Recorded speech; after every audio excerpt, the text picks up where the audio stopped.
सो हाँ जी बेटा ਤੁਹਾਡੀ ਸਕਰੀਨ ਦੇ ਉੱਪਰ ਵਿਜ਼ੀਬਲ ਹੋਏਗਾ। ਸੋ ਹੈਕਸਾਗੋਨਲ ਕਲੋਜ਼ ਪੈਕਿੰਗ ਐਂਡ ਐਫਸੀਸੀ ਜਿਹੜੀ ਫੇਸ ਸੈਂਟਰਡ ਕਿਊਬਿਕ ਜਿਹੜੀ ਐਫਸੀਸੀ ਦੇ ਵਿੱਚ ਕੀ ਫਰਕ ਹੋਏਗਾ ਕਿ ਕਿਊਬਿਕ ਕ੍ਰਿਸਟਲ ਦੇ ਵਿੱਚ ਕੀ ਫਰਕ ਹੋਏਗਾ।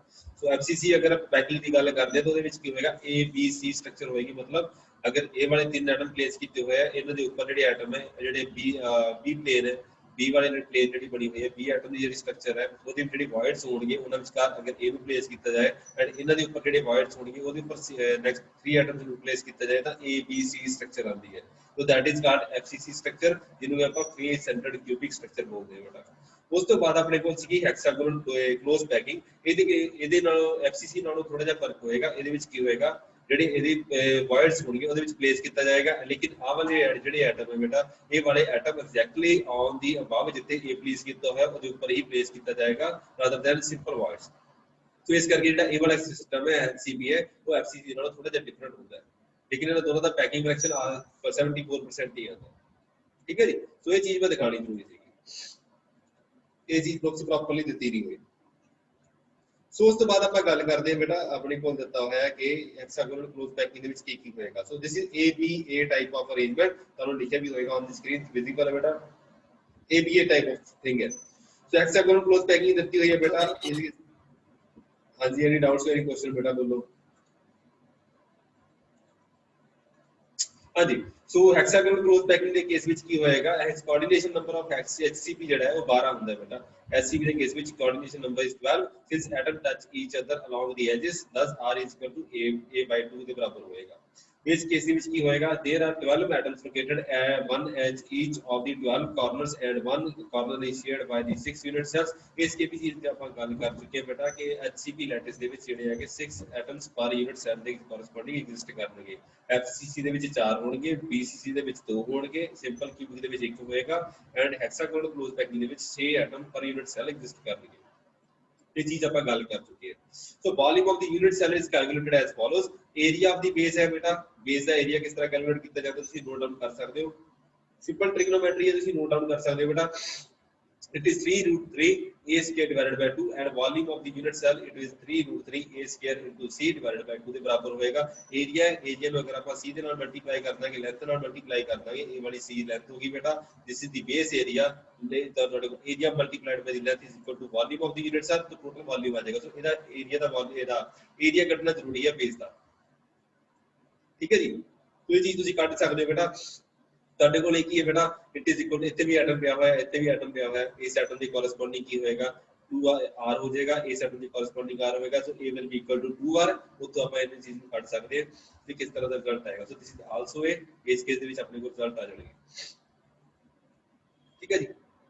ਉਸ ਤੋਂ ਬਾਅਦ volume of the atoms total atoms the volume ਕਿੰਨਾ ਹੋ ਜਾਏਗਾ ਬੇਟਾ ਇਟ ਵਿਲ ਬੀ 6 ਟਾਈਮਸ ਜਿਹੜਾ ਕਿ 4/3 ਪਾਈ r ਕਿਊਬ। ਹੁਣ ਇੱਕ ਆਪਣੇ ਕੋਲ ਯੂਨਿਟ ਸੈੱਲ ਦੇ ਵਿੱਚ 6 ਐਟਮਸ ਹੈਗੇ ਬੇਟਾ। ਉਸ ਕੇਸ ਦੇ ਵਿੱਚ ਆਪਣੇ ਕੋਲ ਕੀ ਹੈ ਇੱਕ ਐਟਮ ਦਾ ਜਿਹੜਾ ਵੋਲਿਊਮ ਹੈ 4/3 ਪਾਈ r ਕਿਊਬ ਹੋ ਗਿਆ ਉਹਦੇ ਕੋਰਸਪੋਂਡਿੰਗ ਆਪਣੇ ਕੋਲ 6 ਐਟਮਸ ਹੈਗੇ ਆ ਤੇ 6 into 4/3 ਪਾਈ r ਕਿਊਬ ਦੇ corresponding total area of the unit cell ਤੇ ਜਿਹੜੇ ਵੋਲਿਊਮ ਆਫ ਐਟਮਸ ਆ ਜਾਏਗਾ। ਠੀਕ ਹੈ ਜੀ। ਸੋ ਇਸ ਚੀਜ਼ ਨੂੰ ਤੁਸੀਂ ਟੇਕ ਕੇਅਰ ਕਰ ਸਕਦੇ ਹੋ। ਅਗਰ ਆਪਾਂ r = 8/2 ਕਨਵਰਟ ਕਰ ਦਈਏ ਤਾਂ ਪਾਈ a ਕਿਊਬ ਬਣ ਜਾਏਗਾ। ਸੋ ਪੈਕਿੰਗ ਫ੍ਰੈਕਸ਼ਨ ਜਿਹੜਾ ਹੋਏਗਾ it is the volume of atoms divided by the total volume of the unit cell. So it will be pi into a cube divided by 3√3 a square c divided by 2 ਦੇ corresponding ਆਏਗਾ। Ultimately ਤੁਹਾਡੇ ਕੋਲ 0.74 ਬਣੇਗਾ ਤੇ c divided by a ਜਿਹੜਾ ਹੈ ਉਹ square route 8/3 ਦੀ value ਦੇ ਬਰਾਬਰ ਵੀ ਆਉਂਦਾ ਹੈ। ਠੀਕ ਹੈ ਬੇਟਾ। ਤੁਸੀਂ ਚੈੱਕ ਕਰ ਸਕਦੇ ਹੋ SCP ਦਾ ਜਿਹੜਾ ਪੈਕਿੰਗ ਫ੍ਰੈਕਸ਼ਨ ਹੈ ਇਟ ਇਜ਼ 74% ਐਂਡ FCC ਦਾ ਜਿਹੜਾ ਪੈਕਿੰਗ ਫ੍ਰੈਕਸ਼ਨ ਹੈ 74% ਹੈ। ਮਤਲਬ ਕਲੋਜ਼ਲੀ ਪੈਕਡ ਸਟਰਕਚਰ ਇਹ ਐਗਜ਼ਿਸਟ ਕਰਦੀ ਹੈ।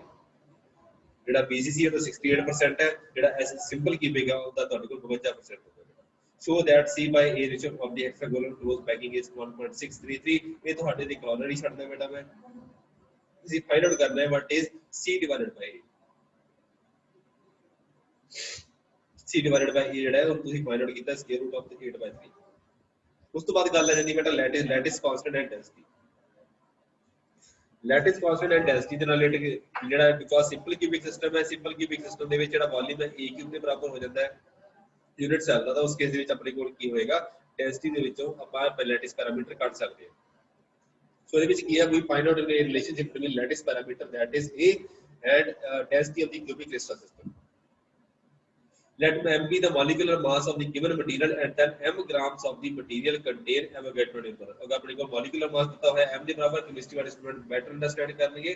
molecular mass अगर तो m देता है तो इसका मतलब क्या होता है? This is the mass of the Avogadro number of molecules. मतलब कि ये 6.023 23 एटम ਜਿਹੜੇ ਹੈ ਉਹਨਾਂ ਦਾ weight molecular mass ਦੇ ਬਰਾਬਰ ਹੋਏਗਾ, m ਦੇ ਬਰਾਬਰ ਹੋਏਗਾ. So weight of n molecules अपने को m ग्राम के बराबर होएगा.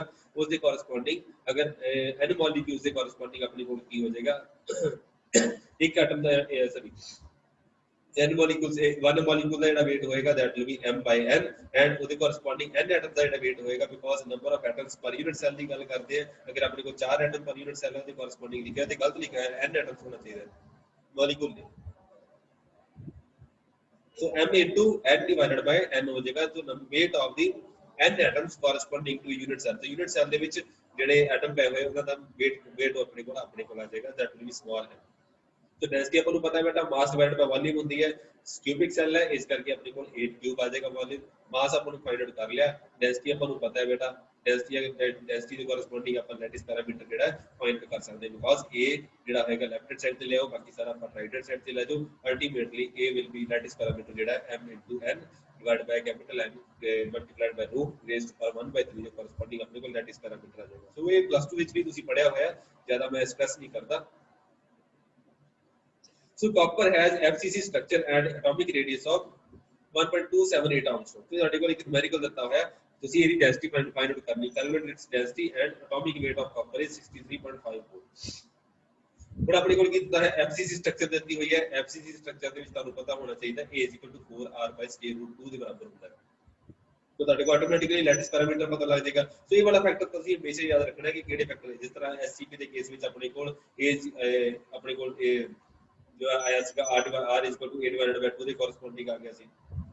ਠੀਕ ਹੈ ਜੀ. तो इस तरह ਦੀ ਚੀਜ਼ਾਂ ਤੁਹਾਨੂੰ ਪਤਾ ਹੋਣੀ ਚਾਹੀਦੀਆਂ. FCC ਦੇ ਵਿੱਚ ਨੰਬਰ ਆਫ ਐਟਮਸ ਕਿੰਨੇ ਹੁੰਦੇ ਬੇਟਾ n = 4 ਦੇ ਬਰਾਬਰ ਹੁੰਦਾ ਹੈ.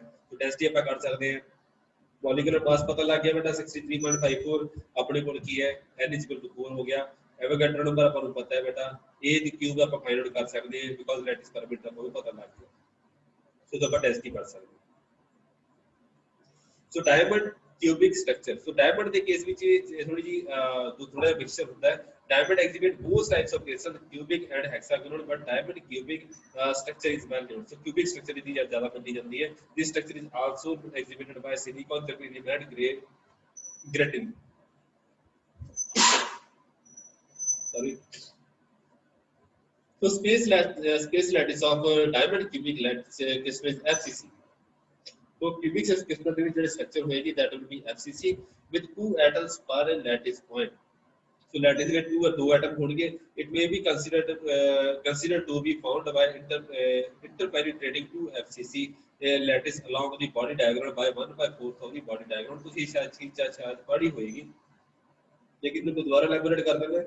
So it is a combination ਜਿਹੜਾ diamond cubic lattice ਹੈ it is a combination of 2 lattice ਜਿਹੜੇ ਕਿ ਆਪਣੇ body diagonal ਦੇ along ਆਪਣੇ ਨੂੰ interpenetrate ਕਰ ਰਹੇ ਮਤਲਬ 2 lattice cubic lattice ਜਿਹੜੇ ਆਪਸ ਦੇ ਵਿੱਚ interpenetrate ਕਰਦੀ ਹੈ along the diagonal 1/4 मतलब कि अगर अपने को लेंथ a की हुई है तो a divided by 4 के corresponding अगर उन्हें penetrate करा दिए एक एटम a by 0 पे प्लेस कर दो एक एटम 1/4 पे प्लेस कर दो उसके बाद बाकी एटम प्लेस कर दो अल्टीमेटली ਤੁਹਾਡੇ ਕੋਲ ये diamond cubic structure आ जाती है. And is shown in the figure 1.25a and in the figure 1.25b atomic positions projected on the cubic faces are shown. So इसके लिए तब cubic प्लेसेस ਦਿੱਤੀਆਂ ਹੋਈਆਂ. तो ਤੁਹਾਡੇ ਕੋਲ ਕੀ ਹੋਏਗਾ ਇਹ ਜਿਹੜਾ ਪਿਓਰ ਵਾਈਟ ਬॉल्स ਬਣੀ ਹੋਈ ਹੈ ਇਹ ਤੁਹਾਡੇ ਕੋਲ one ਸਿੰਗਲ ਲੈਟਿਸ FCC ਦਾ ਦੂਸਰਾ ਲੈਟਿਸ ਜਿਹੜਾ ਹੈ ਉਹ ਬਾਡੀ ਡਾਇਗੋਨਲ ਦੇ ਨਾਲ ਡਿਸਪਲੇਸ ਕੀਤਾ ਹੋਇਆ ਮਤਲਬ ਇੱਕ ਐਟਮ ਅਗਰ ओरिजिनल ਦਾ ਇੱਥੇ ਪਿਆ ਹੋਇਆ ਤਾਂ 1/4 ਦੇ ਉੱਪਰ ਦੂਸਰਾ ਲੈਟਿਸ ਪਿਆ ਹੋਏਗਾ. ਉਸ ਤੋਂ ਬਾਅਦ ਇਹ ਜਿਹੜਾ ਵਾਈਟ ਵਾਲਾ ਹੈ ਉਸ ਤੋਂ ਬਾਅਦ ਦੂਸਰਾ 1/4 ਦੇ ਉੱਪਰ ਲੈਟਿਸ ਡਿਸਪਲੇਸ ਹੋਇਆ ਤਾਂ ਇਸ ਲੈਟਿਸ ਨੂੰ 1/4 ਦੇ ਨਾਲ ਡਿਸਪਲੇਸ ਕਰਕੇ ਅੱਗੇ ਪਲੇਸ ਕੀਤਾ ਹੋਇਆ. ਠੀਕ ਹੈ ਬੇਟਾ. तो इस तरह की कोई स्ट्रक्चर अपने को दिखेगी. So इस तरह की चीजें हैं. The points at 0 and 1 and 1 1/2 are on the FCC lattice, and those at 1/4 and 3/4 on the similar lattice displays along the body diagonal by 1/4। तो अब body diagonal है ਉਹਦੇ ਵਿੱਚ ਆਪਾਂ ਸਾਰੇ lattice point ਜਿਹੜੇ 1/4 ਦੇ ਉੱਪਰ ਹੈ ਉਹ ਸਾਰੇ displays ਕੀਤੇ ਹੋਏ। The packing efficiency of the diamond cubic structure is only 34%, ਇਹ ਸਭ ਤੋਂ ਘੱਟ ਇਹਦੀ ਹੈ ਬੇਟਾ, and coordination number is only 4, and distance between the nearest neighbor is square root 3 a divided by 4 के बराबर होएगा, where a is the lattice parameter। So diamond structure consists of two FCC lattices। Basic vector ਕਿਹੜੇ ਹੋਣਗੇ ਬੇਟਾ, ਇੱਕ ਤੁਹਾਡੇ ਕੋਲ atom ਜਿੱਥੇ ਪਿਆ ਹੋਵੇਗਾ 0 0 0 ਦੇ ਉੱਪਰ, ਦੂਸਰਾ ਕੀ ਹੋ ਜਾਏਗਾ FCC ਦਾ ਆਪਾਂ ਨੂੰ ਪਤਾ ਹੀ ਹੈ ਬੇਟਾ। FCC ਦੇ ਕੇਸ ਵਿੱਚ ਕੀ ਹੁੰਦਾ ਹੈ, ਆਪਣੇ ਕੋਲ 1/2 ਦੇ ਕੋਰਸਪੋਂਡਿੰਗ ਡਿਸਪਲੇਸ ਕੀਤੇ ਜਾਂਦਾ। ਅਗਰ ਇੱਥੇ ਐਟਮ ਪਿਆ ਹੋਇਆ ਤਾਂ ਫੇਸ ਦੇ ਸੈਂਟਰ ਵਿੱਚ ਵੀ ਐਟਮ ਹੋਏਗਾ, ਸੋ ਆਪਣੇ ਕੋਲ ਕੀ ਆ ਜਾਏਗਾ, ਇੱਕ ਪਲੇਨ ਹੈ ਤਾਂ ਇਹਦੇ ਕੋਰਸਪੋਂਡਿੰਗ ਕੀ ਆ ਜਾਏਗਾ 0 0 ਨਹੀਂ ਹੋਏਗਾ, ਇੱਕ ਇਧਰੋਂ 1/2 ਆ ਜਾਏਗਾ, ਉਸ ਤੋਂ ਦੂਸਰੇ ਬਾਅਦ 1/2 0 ਐਂਡ 1/2, ਉਸ ਤੋਂ ਬਾਅਦ 1/2 ਐਂਡ 0 ਆ ਜਾਏਗਾ। ਤਾਂ basis vector of the other FCC ਉਹਨੂੰ ਆਪਾਂ 1/4 ਦੇ ਨਾਲ ਡਿਸਪਲੇਸ ਕਰਾ ਦਈਏ, ਸਾਰਿਆਂ ਨੂੰ 1/4 ਦੇ ਨਾਲ ਡਿਸਪਲੇਸ ਕਰਵਾ ਦਿਓ। तो this is 1/4 plus 1/2 ਦੇ corresponding ਆ ਜਾਏਗਾ, ਉਹਦੇ corresponding ਆਪਣੇ ਕੋਲ ਰਿਜ਼ਲਟ ਆ ਗਿਆ। ਸੋ ਪੈਕਿੰਗ ਫ੍ਰੈਕਸ਼ਨ ਤੁਸੀਂ ਫਾਈਂਡ ਆਊਟ ਕਰ ਸਕਦੇ ਹੋ ਬੇਟਾ। So packing fraction number of atoms per unit cell ਆਪਣੇ ਕੋਲ 8 ਦਿੱਤੇ ਹੋਣਗੇ, 4 are inside, 3 are on the faces and 1 at the corner. So ਤੁਸੀਂ ਇਹ ਚੈੱਕ ਕਰ ਸਕਦੇ ਹੋ ਬੇਟਾ ਕੋਆਰਡੀਨੇਸ਼ਨ ਨੰਬਰ ਆਫ ਐਟਮਸ, ਇਹ ਸਭ ਤੋਂ ਜ਼ਿਆਦਾ ਇਹਦੇ ਵਿੱਚ ਹੀ ਹੁੰਦੇ ਆ, SCP ਦੇ ਵਿੱਚ 6 ਹੁੰਦੇ ਆ, ਇਹਦੇ ਵਿੱਚ 8 ਹੋਣਗੇ। ਸੋ ਰੇਡੀਅਸ ਹੁਣ ਆਪਣੇ ਕੋਲ ਐਟਮ ਦੇ ਸੈਂਟਰ ਵਿੱਚ ਜ਼ਿਆਦਾ ਪਏ ਹੋਏ, ਇਸ ਕਰਕੇ ਪੈਕਿੰਗ ਫ੍ਰੈਕਸ਼ਨ ਘੱਟ ਜਾਏਗਾ, ਪੈਕਿੰਗ ਘੱਟ ਵਧੀਆ ਹੋਏਗੀ। So radius of the each cell r is equal to square root 3/8 of a ਦੇ ਬਰਾਬਰ ਹੋ ਜਾਏਗਾ। ਪੈਕਿੰਗ ਫ੍ਰੈਕਸ਼ਨ ਤੁਹਾਨੂੰ ਪਤਾ ਹੀ ਹੈ ਕਿਸ ਤਰ੍ਹਾਂ ਆਪਾਂ ਫਾਈਂਡ ਆਊਟ ਕਰਦੇ ਹਾਂ, ਅਲਟੀਮੇਟ ਤੁਸੀਂ ਇਹਨੂੰ ਸੋਲਵ ਕਰਕੇ ਦੇਖ ਲਿਓ, 34% ਦੇ ਬਰਾਬਰ ਆਏਗਾ। ਉਸ ਤੋਂ ਬਾਅਦ ਜਿਹੜੀਆਂ ਚੀਜ਼ਾਂ ਆਉਂਦੀਆਂ ਸੋਡੀਅਮ ਕਲੋਰਾਈਡ ਸਟਰਕਚਰ, ਇਹ ਤਾਂ ਸੀਗੇ ਜਿਹੜੇ ਆਪਾਂ ਲੈਟਿਸ ਦੀ ਟਾਈਪਸ ਦੀ ਡਿਸਕਸ ਕੀਤੀ ਸੀਗੀ ਇੰਡੀਵਿਜੂਅਲ ਦੀ। ਹੁਣ ਆਪਣੇ ਕੋਲ ਇੰਟਰਵੀਵਿੰਗ ਆ ਗਿਆ, ਮਤਲਬ ਕੀ ਹੈ, ਜਿਸ ਤਰ੍ਹਾਂ ਡਾਇਮੰਡ ਕਿਊਬਿਕ ਦੇ ਵਿੱਚ ਕੇਸ ਵਿੱਚ ਸੀਗਾ, ਇੱਕ ਆਪਾਂ ਲੈਟਿਸ ਪੁਆਇੰਟ 0 ਮੰਨ ਲਿਆ, ਦੂਸਰਾ ਜਿਹੜਾ ਲੈਟਿਸ ਹੈ ਉਹ 1/4 ਦੇ ਨਾਲ ਡਿਸਪਲੇਸ ਕਰਵਾ ਦਿੱਤਾ। ਉਸੇ ਤਰ੍ਹਾਂ ਆਪਣੇ ਕੋਲ ਇੱਕ ਐਟਮ ਸੋਡੀਅਮ ਕਲੋਰਾਈਡ ਦੀ ਸਟਰਕਚਰ ਹੈ, ਜਸਟ ਲਾਈਕ ਨਮਕ ਹੈ, ਨਮਕ ਦੀ ਸਟਰਕਚਰ ਆਪਾਂ ਡਿਸਕਸ ਕਰ ਰਹੇ ਹਾਂ, ਤੇ ਇਹਦੇ ਵਿੱਚ ਕੀ ਹੋਏਗਾ, ਆਪਣੇ ਕੋਲ ਹਰ ਜਗ੍ਹਾ ਸੋਡੀਅਮ ਅਵੇਲੇਬਲ ਨਹੀਂ ਹੋਏਗਾ, ਹਰ ਜਗ੍ਹਾ ਕਲੋਰਾਈਡ ਕਲੋਰੀਨ ਦਾ ਐਟਮ ਅਵੇਲੇਬਲ ਨਹੀਂ ਹੋਏਗਾ। ਸੋ ਇਹ ਬਾਅਦ ਇੱਕ ਦੇ ਉੱਪਰ ਪੋਜ਼ਿਟਿਵ ਚਾਰਜ ਹੈ, ਦੂਸਰੇ ਦੇ ਉੱਪਰ ਨੈਗੇਟਿਵ ਚਾਰਜ ਹੈ। ਸੋਡੀਅਮ ਕਲੋਰਾਈਡ ਦੀ ਜਿਹੜੀ ਸਟਰਕਚਰ ਹੈ ਉਹ FCC ਲੈਟਿਸ ਦੇ ਕੋਰਸਪੋਂਡਿੰਗ ਆਏਗੀ। So Brevis lattice of sodium chloride is phase centered cubic with basis of 1 sodium and 1 chloride ion separated by 1/2 of the body diagonal of the unit cell. A unit cell of primary Cl is shown in the figure. Large chlorine ions occupy the phase centered cubic positions, and the sodium ions are present at the octahedral void। So सारे जो sodium ions है वो octahedral void ਦੇ ਉੱਪਰ place ਕੀਤੇ ਜਾਣਗੇ, ਉਹ ਵੀ discuss ਕਰਾਂਗੇ। Octahedral positions are at the body center and at the mid points of the cube edges, and the positions of the ions are given like this। मतलब ਕੀ ਹੈ, octahedral void ਦੇ place ਹੋਣਗੇ, sodium ion ਕਿੱਥੇ ਪਿਆ ਹੋਏਗਾ, ਇਹਦੇ centre ਦੇ ਵਿੱਚ, ਜਿੱਥੇ ਤੁਹਾਡੇ ਕੋਲ ਵਾਇਡਸ ਪੜੀਆਂ ਹੋਣਗੀਆਂ। मतलब ਕੀ ਹੈ, ਇਹ ਤੁਹਾਡਾ ਸਿੰਪਲ ਕਿਊਬਿਕ ਲੈਟਿਸ ਅਗਰ ਆਪਾਂ ਲੈ ਲਈਏ, ਉਹਨਾਂ ਦੇ ਵਿਚਕਾਰ ਜਿਹੜੇ ਫੇਸਿਸ ਬਣੇ ਹੋਣਗੇ, ਐਜਿਸ ਜਿਹੜੇ ਹੈ, ਐਜਿਸ ਦੇ ਵਿਚਕਾਰ ਦਾ ਮਿਡ ਮੀਨ ਪੁਆਇੰਟ ਹੋਏਗਾ, ਉੱਥੇ ਤੁਹਾਡੇ ਕੋਲ ਪਿਆ ਹੋਏਗਾ। ਇਹਦੇ ਵਿੱਚ ਕੀ ਹੈ, ਮੀਨ ਪੁਆਇੰਟ ਤੁਹਾਡਾ ਇਹ ਹੈ, ਇਸ ਕਰਕੇ ਸੋਡੀਅਮ ਆਇਨ ਇੱਥੇ ਪਿਆ। ਉਸ ਤੋਂ ਬਾਅਦ ਇਹ ਤੁਹਾਡਾ ਮੀਨ ਪੁਆਇੰਟ ਹੈ, ਇਸ ਕਰਕੇ ਇਹਦੇ ਵਿੱਚ ਪਿਆ ਹੋਏਗਾ। ਆਕਟਾਹੈਡਰਲ ਵਰਡ ਸਾਰੀ ਇਸੇ ਤਰ੍ਹਾਂ ਡਿਜ਼ਾਈਨ ਕੀਤੀ ਜਾਂਦੀ ਹੈ ਬੇਟਾ। तो सारे सारा ਜਿਹੜੇ ਮੀਨ ਪੋਜੀਸ਼ਨ ਜੋੜ ਗਿਆ, ਅਗਰ ਇੱਕ ਲਾਈਨ ਲੈਂਥ ਦੇ ਕੋਰਸਪੋਂਡਿੰਗ ਉਹਦੇ ਵਿੱਚ ਪਿਆ ਹੋਏਗਾ। ਸੋ ਜੀ ਇਹਦੇ ਵਿੱਚ ਜਿਹੜੀ ਮੀਨ ਪੋਜੀਸ਼ਨ ਹੈ ਇਹਦੇ ਵਿੱਚ ਪਿਆ ਹੋਏਗਾ ਬੇਟਾ, ਇਹਦੀ ਕੋਰਸਪੋਂਡਿੰਗ ਜਿਹੜੀ ਮੀਨ ਪੋਜੀਸ਼ਨ ਹੈ ਇਹਦੇ ਵਿੱਚ ਹਰੇਕ ਲਾਈਨ ਦੇ ਕੋਰਸਪੋਂਡਿੰਗ, ਹਰੇਕ ਲੈਂਥ ਦੇ ਕੋਰਸਪੋਂਡਿੰਗ, ਹਰੇਕ ਸਾਈਡ ਦੇ ਕੋਰਸਪੋਂਡਿੰਗ ਜਿਹੜੀ ਹੈ ਆਪਣੇ ਕੋਲ ਮੀਨ ਪੋਜੀਸ਼ਨ ਜਿਹੜੀ ਬਣੇਗੀ, ਉਹਦੇ ਵਿੱਚ ਤੁਹਾਡੇ ਕੋਲ ਸੋਡੀਅਮ ਆਇਨਸ ਪਏ ਹੋਣਗੇ। ਜਿਹੜੇ ਕਲੋਰੀਨ ਹੈ, ਕਲੋਰੀਨ ਤੁਹਾਡੇ ਕੋਲ ਫੇਸ ਦੇ ਸੈਂਟਰ 'ਚ ਪਏ ਹੋਣਗੇ ਐਂਡ ਐਜਸ ਦੇ ਉੱਪਰ ਸਾਰੇ ਜਗ੍ਹਾ ਅਵੇਲੇਬਲ ਹੋਣਗੇ। ਤਾਂ ਤੁਸੀਂ ਇਹਨਾਂ ਨੂੰ ਚੈੱਕ ਕਰ ਸਕਦੇ ਹੋ ਬੇਟਾ। ਜਿਹੜਾ ਕਲੋਰੀਨ ਹੈ ਬੇਟਾ, ਇਹਨੂੰ ਆਪਾਂ 0 ਮੰਨ ਕੇ ਚੱਲੇ। ਉਸ ਤੋਂ ਬਾਅਦ ਕੀ ਹੈ ਬੇਟਾ, ਇਸ ਕੇਸ ਵਿੱਚ ਕੀ ਆ ਗਿਆ, ਇਹਦੀ ਪੋਜੀਸ਼ਨ ਕੀ ਹੋਏਗੀ, 1/2 ਇੱਧਰ ਨੂੰ ਐਂਡ 1/2 ਇੱਧਰ ਨੂੰ। ਠੀਕ ਹੈ ਜੀ, ਇਹ ਐਕਸ ਵਾਈ ਪਲੇਨ ਅਗਰ ਮੰਨ ਲਈਏ ਤਾਂ 1/2 ਇੱਧਰ ਚੱਲਾਂਗੇ, 1/2 ਇਸ ਸਾਈਡ ਨੂੰ ਚੱਲਾਂਗੇ, ਤਾਂ ਅਲਟੀਮੇਟਲੀ 1/2 ਐਂਡ 0 ਆ ਜਾਏਗਾ। ਉਸ ਤਰ੍ਹਾਂ ਦੀ ਪੋਜੀਸ਼ਨ ਦਿੱਤੀਆਂ ਹੋਈਆਂ। ਠੀਕ ਹੈ ਬੇਟਾ, ਸੋ ਇਸ ਤਰ੍ਹਾਂ ਦੀ ਚੀਜ਼ਾਂ ਆਪਣੇ ਕੋਲ ਆ ਜਾਣਗੀਆਂ। तो जिस तरह इतने दिता हुआ है बाकी सारे भी चीज ਚੱਲਣਗੇ। तो उस तो बाद सोडियम ਜਿਹੜਾ ਹੈ, सोडियम कितने होएगा, सोडियम अगर ए वाला मान के चलिए तो सोडियम ਦੇ ਵਿੱਚ ਕੀ ਹੋ ਜਾਏਗਾ, 1/2 ਇੱਧਰ ਨੂੰ, 1/2 ਇੱਧਰ ਨੂੰ, 1/2 ਉੱਪਰ ਨੂੰ। तो सारे एटम इसी तरह प्लेस ਕੀਤੇ ਜਾਣਗੇ। तो जिस तरह ए वाला सेंटर वाला है इस अकॉर्डिंग लिखा हुआ है, सो 1/2 ਇੱਧਰ, 1/2 ਇੱਧਰ एंड 1/2 ਉੱਪਰ ਨੂੰ। सो अल्टीमेटली ए वाला पॉइंट आ गया। So this is like that, ਇੱਧਰ ਇੱਧਰ एंड ਉੱਪਰ। So this is A the position ਹੈ, ਇਸ ਪੁਆਇੰਟ ਦੀ ਪੋਜੀਸ਼ਨ ਹੈ ਬੇਟਾ। So 1/2 ਐਂਡ 1/2 ਸਾਰਿਆਂ ਨੂੰ ਆਪਣੇ ਹਿਸਾਬ ਦੇ ਨਾਲ ਅਰੇਂਜ ਕੀਤਾ ਹੋਇਆ। So each atom is surrounded by 6 nearest neighbors of the opposite kind, hence coordination number is 6। ਤੁਸੀਂ ਚੈੱਕ ਕਰ ਸਕਦੇ ਬੇਟਾ, ਇਹ ਵਾਲਾ ਐਟਮ ਜਿਹੜਾ ਹੈ ਇਹਦੇ ਵਿੱਚ ਕਿੰਨੇ ਹੋਣਗੇ, ਇਸ ਵਿੱਚ ਕੋਆਰਡੀਨੇਸ਼ਨ ਨੰਬਰ ਚੈੱਕ ਕਰ ਸਕਦੇ। ਜਿਹੜਾ ਸੈਂਟਰ ਦੇ ਵਿੱਚ ਹੈ 1 2 3 4 5 एंड 6 तो कोऑर्डिनेशन नंबर ਇਹਦਾ 6 ਹੋ ਗਿਆ बेटा सो ਇਹਦੀ ਸਿਮਿਲਰ ਸਟਰਕਚਰ ਜਿਹੜੀ ਹੈ KCR ਦੀ ਹੋਏਗੀ MGO KBR etcetera also executive sodium chloride type of structure ठीक है। सो इस तरह से दोनों दिख रहता जाएगा obtain Miller indices of the plane which intercept at A B by 2 and 3 C in a simple cubic structure ਹੁਣ ਇਹ ਆਪਾਂ ਨੂੰ ਇੰਟਰਸੈਪਟ ਦਿੱਤੇ ਹੈ ਇਹਦੇ ਵਿੱਚ ਕੋਰਸਪੋਂਡਿੰਗ ਕੀ ਹੋਏਗਾ ਇਹਦੇ ਵਿੱਚ ਜਿਹੜੇ ਬੇਸਿਕ ਫੈਕਟਰ ਹਟਾ ਦਿਓ 1 and 1 half and 3 ਆ ਗਿਆ ਉਹਦੇ ਕੋਰਸਪੋਂਡਿੰਗ ਉਹਨੂੰ ਕੀ ਕਰੋ ਇਨਵਰਟ ਕਰ ਦਿਓ it will be 1 it will be 2 it will be 1 by 3 ਇਹਦਾ ਦਾ ਸਿੰਪਲੈਸਟ ਜਿਹੜਾ ਇੰਟੀਜਰ ਫੈਕਟਰ ਕੱਢ ਲਿਓ ਸਿੰਪਲੈਸਟ ਕਿਹੜਾ ਹੋ ਜਾਏਗਾ 3 ਨਾਲ ਮਲਟੀਪਲਾਈ ਕਰ ਦਿਓ 3 6 and 1 ਦੇ ਕੋਰਸਪੋਂਡਿੰਗ ਆਪਣੇ ਕੋਲ ਮਿਲਰ ਇੰਡੀਸਿਸ ਆ ਜਾਣਗੇ show that HKL direction is normal to the HKL plane in the cubic crystal ਇਹ ਤੁਹਾਡੇ ਕੋਲ ਪੇਪਰ ਦੇ ਵਿੱਚ ਪੁੱਛਿਆ ਜਾਂਦਾ ਬੇਟਾ ਇਹ ਸਿੰਪਲ ਜਿਹਾ ਨਿਊਮੈਰੀਕਲ ਅਸੀਂ ਸੋਲਵ ਆਊਟ ਕਰਕੇ ਦੇਖ ਲਓ ਮੈਂ ਜ਼ਿਆਦਾ ਟਾਈਮ ਇਹਦੇ ਉੱਪਰ ਸਪੈਂਡ ਨਹੀਂ ਕਰੂੰਗਾ तो ਤੁਹਾਡੇ ਕੋਲ ਨਿਊਮੈਰੀਕਲ ਸਾਰੇ ਦਿੱਤੇ ਹੋਏ ਸਾਰੇ ਤੁਸੀਂ ਸੋਲਵ ਕਰਕੇ ਦੇਖਣੇ ਸੋ ਅਗਰ ਕੋਈ ਜ਼ਿੰਕ ਸਲਫਾਈਡ ਦੀ ਜਾਂ ਜ਼ਿੰਕ ਬਲੈਂਡ ਸਟਰਕਚਰ ਆਪਣੇ ਕੋਲ ਆ ਜਾਂਦੀ ਹੈ ਬੇਟਾ ਕਾਫੀ ਸਾਰੀਆਂ ਸਟਰਕਚਰ ਹੁੰਦੀਆਂ ਹੁੰਦੀਆਂ ਬੇਟਾ ਲੇਕਿਨ ਜਿਹੜੀ ਆਪਣੇ ਸਿਲੇਬਸ ਦੇ ਅਕੋਰਡਿੰਗ ਹੈ ਉਹੀ ਆਪਾਂ ਡਿਸਕਸ ਕਰਾਂਗੇ ਜ਼ਿਆਦਾ ਡਿਟੇਲ ਦੇ ਵਿੱਚ ਆਪਾਂ ਇਹਦੇ ਵਿੱਚ ਜਾਂਦੇ ਨਹੀਂ ठीक है जी तो ਤੁਹਾਡੇ ਸਿਲੇਬਸ ਵਿੱਚ ਜਿੰਨਾ ਕੁ ਮੈਂਸ਼ਨ ਕੀਤਾ ਹੋਇਆ ਸੀ ਬੇਟਾ ਮੈਂ ਉਹੀ ਕੁਝ ਟਰਾਈ ਕੀਤੀ ਹੈ ਕਿ ਤੁਹਾਡੇ ਕੋਲ ਗਿਰਨਾ ਜੋ ਵੀ ਹੈ ਸਿਲੇਬਸ ਦੇ ਵਿੱਚ ਦਿੱਤਾ ਹੋਇਆ ਉਹਦੇ ਅਕੋਰਡਿੰਗ ਆਪਾਂ ਕਰਿਆ ਕੀਤਾ ਜਾਵੇ ਠੀਕ ਹੈ ਜੀ ਸੋ ਇਹਦੇ ਵਿੱਚ ਆਪਣੇ ਕੋਲ diamond and NaCl type structure ਜਿਹੜੀ ਤੁਹਾਡੇ ਸਿਲੇਬਸ ਦਿੱਤੀ ਹੋਈ ਸੀ ਮੈਂ ਕਰਵਾ ਦਿੱਤੀ ਹੈ ਉਸ ਤੋਂ ਬਾਅਦ ਕ੍ਰਿਸਟਲ ਡਿਫਰੈਕਸ਼ਨ ਬ੍ਰੈਗਸ ਲਾ ਉਹ ਆਪਾਂ ਨੈਕਸਟ ਟਾਈਮ ਟਰਾਈ ਕਰਾਂਗੇ ਅਗਰ ਕੋਈ ਡਾਊਟਸ ਹੈ ਜਾਂ ਕੁਐਸਚਨ ਹੈ ਤੇ ਬੇਟਾ ਮੈਨੂੰ ਦੱਸ ਕਰ ਸਕਦੇ ਹੋ ਅਦਰਵਾਈਜ਼ ਅੱਜ ਦਾ ਲੈਕਚਰ ਕੰਪਲੀਟ ਹੈ